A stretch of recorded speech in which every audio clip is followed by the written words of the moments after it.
അപ്പോൾ ഇപ്രാവശ്യത്തെ ഓണത്തിന് ഇറങ്ങാനിരുന്നത് പൃഥ്വിരാജിന്റെ ഖലീഫ, നിവിൻ പോളിയുടെ ബത്ലഹേം കുടുംബ യൂണിറ്റ്, ദുൽഖർ സൽമാന്റെ ഐ എം ഗെയിം.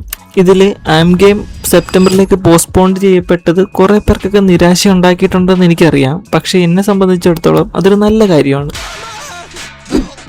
കാരണം ഓഗസ്റ്റ് 26-ാം തീയതി യാഷിന്റെ ടോക്സിക് ഇറങ്ങുന്നതോടുകൂടി ഈ പറഞ്ഞ പടങ്ങളെല്ലാം മുങ്ങിപ്പോകാൻ ചാൻസ് ഉണ്ട്. മാത്രമല്ല ആം ഗെയിം മലയാളത്തിൽ മാത്രമല്ല തെലുങ്ക്, തമിഴ്, കന്നഡ എന്നീ പറയുന്ന മറ്റ് ഇൻഡസ്ട്രികളിലും ഒരേ സമയം റിലീസ് ചെയ്യാനാണ് അവർ പ്ലാൻ ചെയ്ത് വെച്ചിരിക്കുന്നത്. ദുൽഖറിന് ഈ പറഞ്ഞ സ്ഥലങ്ങളിലെല്ലാം നല്ല ഫാൻസ് ഫോളോയിങ് ഉള്ളത് കൊണ്ട് തന്നെ നല്ല കളക്ഷനും ഈ പടത്തിന് കിട്ടാൻ ചാൻസ് ഉണ്ട്.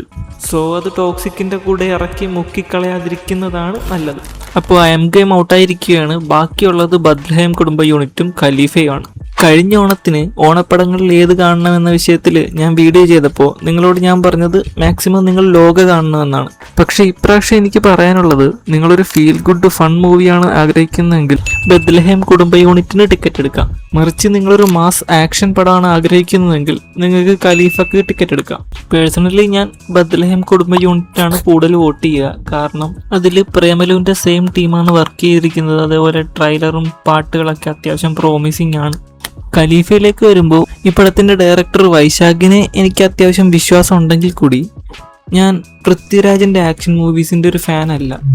എന്തായാലും ഞാൻ ഈ 2 പടവും പോയി കാണും, ടോക്സിക്കും കാണും. എല്ലാത്തിൻ്റെയും റിവ്യൂവും ഈ ചാനലിൽ ഞാൻ പോസ്റ്റ് ചെയ്യും. ബാക്കി നമുക്കപ്പോൾ പറയാം.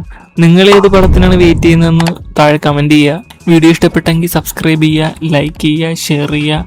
അപ്പോൾ അടുത്ത വീഡിയോയിൽ കാണാം. ബൈ.